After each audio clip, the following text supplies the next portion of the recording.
नमस्कार, आप देख रहे हैं ब्रेकिंग बिहार। अभी हमारे साथ है रालोसपा के युवा के बिहार प्रदेश अध्यक्ष उपेंद्र यादव। इनसे बात करेंगे। आज इन्होंने एक लेटर लिखा है तेजस्वी यादव को लेकर, जिसमें इन्होंने साफ तौर पर लिखा है कि तेजस्वी यादव जो पद यात्रा की बात कर रहे हैं वो असल में पद यात्रा ना होकर के प्रायश्चित यात्रा है। उनके माता पिता के शासनकाल में जो गलत काम हुआ है उसी के प्रायश्चित के लिए, और 16 साल से जो सत्ता से वो मरहूम है, इसके लिए वो अपनी पद यात्रा निकालना चाह रहे हैं। उपेंद्र जी, ऐसा आपने क्यों लिखा है? चलिए, सबसे पहले तो आपको चैनल को हम शुभकामना देते हैं।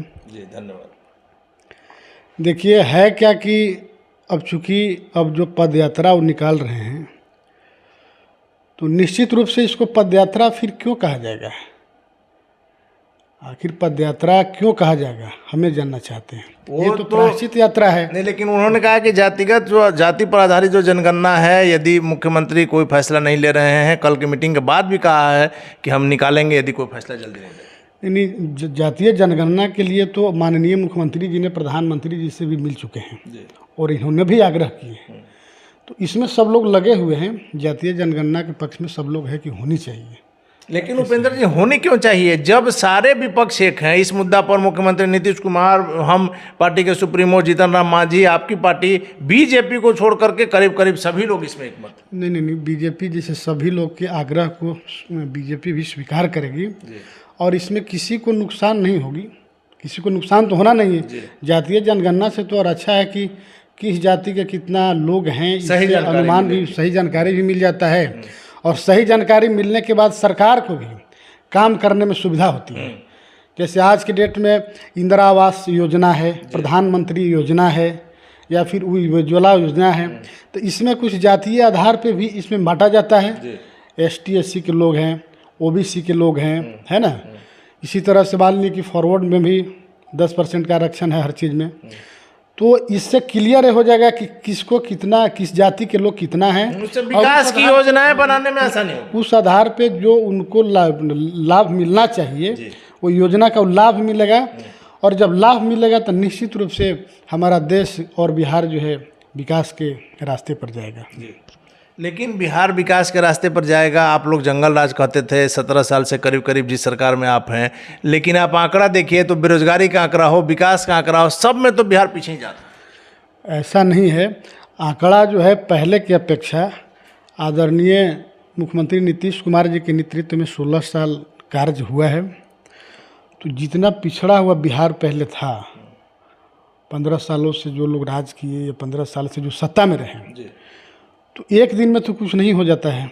इसमें तो समय चाहिए। आज हमको लगता है कि बहुत लोग बाहर से आते हैं, बहुत दिन के बाद आते हैं, तो हमको तो कई एक लोग ऐसे मिले जो कि पटना में आने के बाद या फिर बिहार में जाते हैं तो लोग कहते हैं कि वही पटना ही है। क्योंकि इतना विकास हो गया है, पुल पुलिया का जाल इतना बिछ गया है कि लगता ही नहीं है कि ये लेकिन उपेंद्र जी, क्या विकास का पैमाना सिर्फ रोड और पुल पुलिया ही है? नहीं, हर चीज़ में है। आप चाहे स्वास्थ्य के क्षेत्र में, हम पुल पुलिया ही की बात नहीं कर रहे हैं, चाहे आप स्वास्थ्य के क्षेत्र में देख लीजिए। आप कोई हॉस्पिटल में जाइए, सरकारी हॉस्पिटल जो है हम लोग के बिहार में, जैसे एम्स हो गया, PMCH है, IGMS है, कहीं चले जाइए इतना सफाई है। इसके बाद सारे डॉक्टर्स लोग हैं अपने अपने ड्यूटी पे तैनात रहते हैं। मतलब जो भी लोग हैं सारे लोग तैनात रहते हैं। उपेंद्र जी, अगर आप स्वास्थ्य की बात करेंगे तो कोरोना काल में स्वास्थ्य व्यवस्था की कलई खुल गई। आज भी बिहार में प्रति जो डॉक्टर है वो प्रति व्यक्ति पर क्या अनुपात है देश का, आपको पता है? यहाँ क्या है?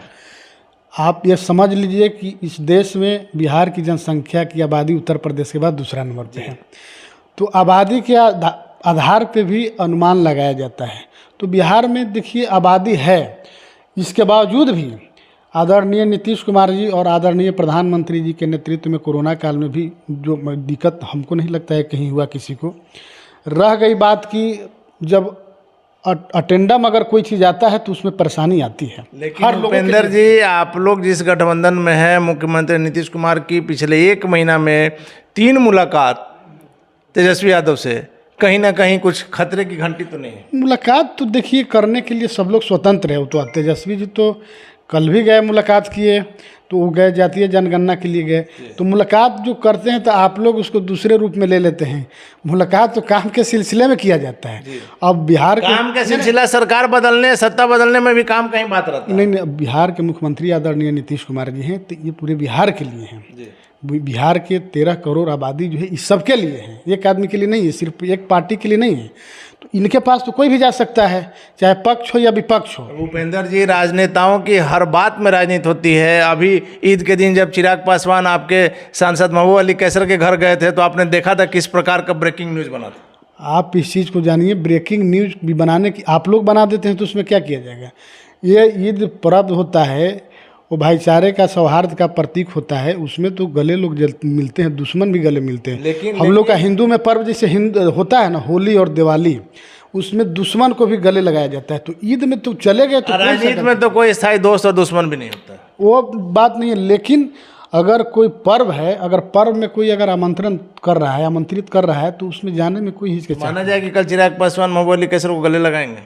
अब क्या करेंगे वो समझें, लेकिन उनके यहाँ ईद का समय था, ईद महापर्व होता है, तो उसमें जाने में हमको लेकिन लोक जनशक्ति पार्टी रामविलास का दावा है कि आपके कई वर्कर कहिए, नेता कहिए, उनके टच में।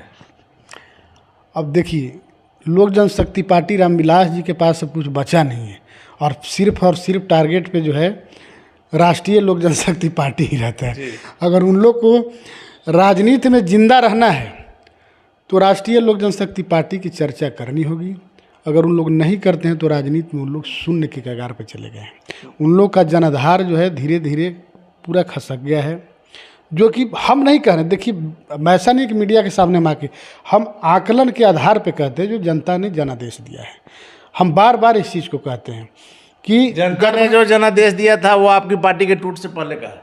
नहीं, हमारी पार्टी की जब टूट हुई, इसके बाद यहाँ 2 चुनाव हुआ जी। एक उपचुनाव हुआ तारापुर और कुशेश्वर स्थान, विधानसभा का उपचुनाव। दूसरा चुनाव विधान परिषद का हुआ। दोनों चुनाव में आदरणीय चिराग जी को 2020 में जब चुनाव तारापुर लड़े थे तो उनको 13,000 वोट आया था। आप सबों को मालूम होगा, नेट पे भी सब रहता ही है, उनका संसदीय क्षेत्र भी है। और वही चुनाव, उपचुनाव जब हुआ तो उनका 5100 5,000 या 5100 वोट आया, मतलब ये जमानत भी नहीं पाई। तो वो 7,000 वोट कहाँ गया, 7 या 8,000 वोट कहाँ गया। सेम पोजीशन कुशेश्वर स्थान में है। इसके बाद विधान परिषद का चुनाव हुआ तो उसमें देखिए कि उसमें वैशाली सीट आपने ले लिया। पहले वैशाली ले नहीं लिए। आपको जानकारी होगी, पूरे बिहार की जनता को जानकारी है कि इन्होंने रात में ऑडियो वायरल कराया है राजद के प्रत्याशी के पक्ष में वोट करने के लिए। लेकिन वहाँ हमको लगता है कि 99% जो भी, हम सबको धन्यवाद देना चाहते हैं, बधाई देना चाहते हैं पासवान जाति के लोगों को भी, जो जनप्रतिनिधि थे, उस सभी लोगों ने मजबूती के साथ 99.9% वोट दे करके और आदरणीय हमारे नेता राष्ट्रीय अध्यक्ष पशुपति कुमार पारस जी के हाथों को मजबूत करने का काम किया है। तो जनता जो कर रही है, जनता भगवान रूपी जनता है, हम लोग तो भगवान ही मानते हैं। लेकिन अब वो जब डिसीजन दे दी है तो अब आप टीवी पे बोलने से क्या कोई फायदा है। उपेंद्र जी, एक चीज आपको मानना होगा कि चिराग पासवान जिस प्रकार से पूरे बिहार में घूम रहे हैं, उनकी लोकप्रियता से आपके भी पशुपति कुमार पारस जी जो क्षेत्र से गायब रहते थे, लगातार क्षेत्र में जाने को मजबूर है। हम तो कहते हैं सारे जनप्रतिनिधि के क्षेत्र में रहना चाहिए, जितने भी जनप्रतिनिधि हैं वो सब लोग क्षेत्र में रहें तो बहुत अच्छा रहेगा। जनता जनार्दन के सुख दुख में हिस्सा ले काम करें। ऐसा नहीं है कि कोई घूम रहा है तो उनके पीछे देखिए। भीड़ वोट में तब्दील नहीं हो सकता है। ये तो भीड़ डिसाइड नहीं कर सकता। भीड़ तो हम कोई भी लगा सकता है, आप भी भीड़ लगा सकते हैं। भीड़ तो एक मदारी के नाच में भी हो जाता है। वही चीज़ है ना। तो मदारी भी नाचता है, देखते हैं डुगडुगी बजाता है तो भीड़ आ जाती है। तो भीड़ पैमाना नहीं, वो जनता ही वोट का ही पैमाना है और जनता डिसाइड करती है, जो कि हम लोग 2 चुनाव में देख लिए हैं। चूँकि हम लोग का पार्टी टूटने के बाद 2 चुनाव हुआ और दोनों चुनाव में हम लोगों ने विजयी हासिल किए। लेकिन उपेंद्र जी, आपके नेता जिस प्रकार से जो मंत्रालय मिला है, बिहार की जनता को काफ़ी आशा है। आपके स्वर्गीय पासवान जी जो पार्टी के संस्थापक रहे हैं, जिस विभाग में रहे, उनका रिकॉर्ड रहा है कि उन्होंने जो काम किया है शायद ही किसी ने किया हो। लेकिन उनके छोटे भाई साहब का काम वैसा कुछ नज़र अभी नहीं आ रहा धरती में। अभी तो ज़्यादा दिन हुआ नहीं है। किसी भी विभाग में किसी भी चीज़ को समझने के लिए इम्प्लीमेंट करने में समय लगता है। और आदरणीय हम लोग के नेता पशुपति कुमार पारस जी ने पहले भी घोषणा किया है कि बिहार में यूनिवर्सिटी देने के लिए फूड प्रोसेसिंग के माध्यम से इसका यूनिवर्सिटी होता है। वो बिहार में यूनिवर्सिटी दो यूनिवर्सिटी अभी तो जगह फाइनल नहीं हुआ है, लेकिन 2 यूनिवर्सिटी लगाने के लिए मांग किए हैं और वो देंगे। वो माना जाए कि आगे आने वाले समय में बिहार को फूड प्रोसेसिंग के क्षेत्र में कुछ बड़ा चीज़ देखने को कुछ बड़ा नहीं, बहुत अच्छा होगा, क्योंकि ये भी आदरणीय पासवान जी के भाई हैं, है ना। राम और लक्ष्मण जिस के विभाग में लक्ष्मण उन्होंने है, रहा उसका काम। उन्होंने जिस विभाग में आदरणीय पासवान जी ने रहा, सब विभाग को अच्छे से कार्य किए। आज उन्हीं का दिन है, उन्हीं का दिया हुआ है कि जो ये अनाज जो सारे लोग को मिल रहा है, जो कोरोना काल में FCI के जो मंत्री थे हमारे पासवान जी, तो उन्हीं का देने कि सब लोग को अनाज जो लोगों को फ्री में मिल रहा है। देखिए हाजीपुर जोनल जो हेडक्वार्टर है, हाजीपुर जोनल दिए, सीपेट दिए, बहुत कुछ दिए, लेकिन जो मैंने अभी स्टार्टिंग का जो पीरियड था, जो कोरोना काल का, उस समय में जो अनाज देने का घोषणा किए थे वो आदरणीय पासवान जी ही किए थे। आज उसका फ़ायदा पूरे देश में लोगों को मिला है और पूरे देश के जितने भी हमारे लोग हैं आज उस अनाज को ले करके और अपने परिवार को जीवन पोषण कर रहे हैं। उपेंद्र जी, अभी आपने बता, इसी तरीके से हमारा आदरणीय पशुपति कुमार पारस जी हैं, उन्हीं के भाई हैं। निश्चित रूप से पूरे जनता को भी विश्वास है कि नहीं, जिस विभाग में गए हैं उस विभाग में निश्चित रूप से कुछ अच्छा काम करेंगे। चलिए आपकी बात सही हो, ये हम भी कामना करते हैं। अभी आपने मुख्यमंत्री नीतीश कुमार की शान में, उनकी बड़ाई में काफ़ी बड़ी बड़ी बातें कही हैं, तो कल के डेट में यदि मुख्यमंत्री तेजस्वी के साथ मिलते हैं तब आप क्या करेंगे? हम तो बोल ही दिए कि मिलने के लिए स्वतंत्र सब लोग हैं, लोकतंत्र में सभी की अगर मिल के सरकार बनाते हैं, मेरा आशय ये था। वैसा होने नहीं जा रहा। देखिए, आखिर मान लीजिए कि फिर जंगल राज के साथ क्यों कोई जाएगा? नहीं, पिछले बार भी तो गए थे। अब वैसा कहीं कहीं हो जाती है, मिस्टेक होता है, लेकिन हमको नहीं लगता है कि अब ऐसा गलती आदरणीय नीतीश कुमार जी करने जा रहे हैं। चलिए उपेंद्र जी, एक आखिरी सवाल, कल जिस प्रकार से विश्वस्तरीय भवन में आग लगने की घटना हुई है, इसे लेकर के काफ़ी विपक्ष भी हमलावर है और कहनाम है, पूर्व IPS अधिकारी अमिताभ दास का भी का नाम है कि आग लगी नहीं है, लगाई गई है। उस विभाग में, विश्वस्तरीय भवन में आपको पता है कि कई विभाग काम करते थे, कई मंत्रियों को बैठने का जगह था, कई चौथे से लेकर 6ठे फ्लोर तक कई विभागों का ऑफिस था, वैसे में सारे दस्तावेज जलकर राख हो गए। इस पर क्या कहेंगे?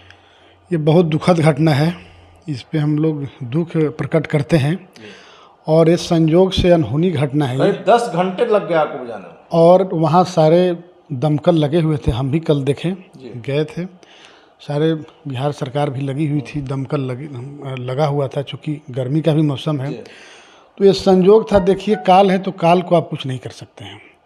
और वहाँ के गड़बड़ी क्या है, वहाँ के पदाधिकारी क्या गड़बड़ी किए हैं, सुनने में ये आया है, क्योंकि हम तो उनका जानकारी नहीं लिए हैं, लेकिन शॉर्ट सर्किट हुआ है, उससे ही आग लगी है। शॉर्ट सर्किट से इतना भयानक आग लगा उपेंद्र जी, वो भी सुबह के समय? नहीं, तो जब सुबह के समय में पदाधिकारी लोग भी ऑफिस में रहते नहीं हैं, अगर शॉर्ट सर्किट लग जाए तो 2-4 घंटा समय मिल जाए तो आग तो भयावह हो ही जाता पता है चलने तक। क्योंकि अगर दिन में अगर रहता तब तो कुछ उस पर कंट्रोल किया जा सकता था, लेकिन ये घटना सुबह की है। तो सुबह में जब तक ऑफिस आते तो लोग 10 बजे ऑफिस आते हैं, तब तक तो वो आग पकड़ ली थी बहुत ज़्यादा। तो इसमें कोई वैसा नहीं है, संयोग है, काल है, तो उसको कुछ नहीं किया जा सकता है, संयोग के लिए। धन्यवाद आपका। तो ये थे हमारे साथ रालोसपा के युवा के प्रदेश अध्यक्ष उपेंद्र यादव जी। इनका सबसे बड़ी बात है कि इनका कहना है कि निकट भविष्य में बिहार को फूड प्रोसेसिंग के क्षेत्र में कुछ बहुत बड़ा देखने को मिलेगा। आप देख रहे हैं ब्रेकिंग बिहार, खबरों का सिलसिला जारी, आप बने रहें ब्रेकिंग बिहार के साथ।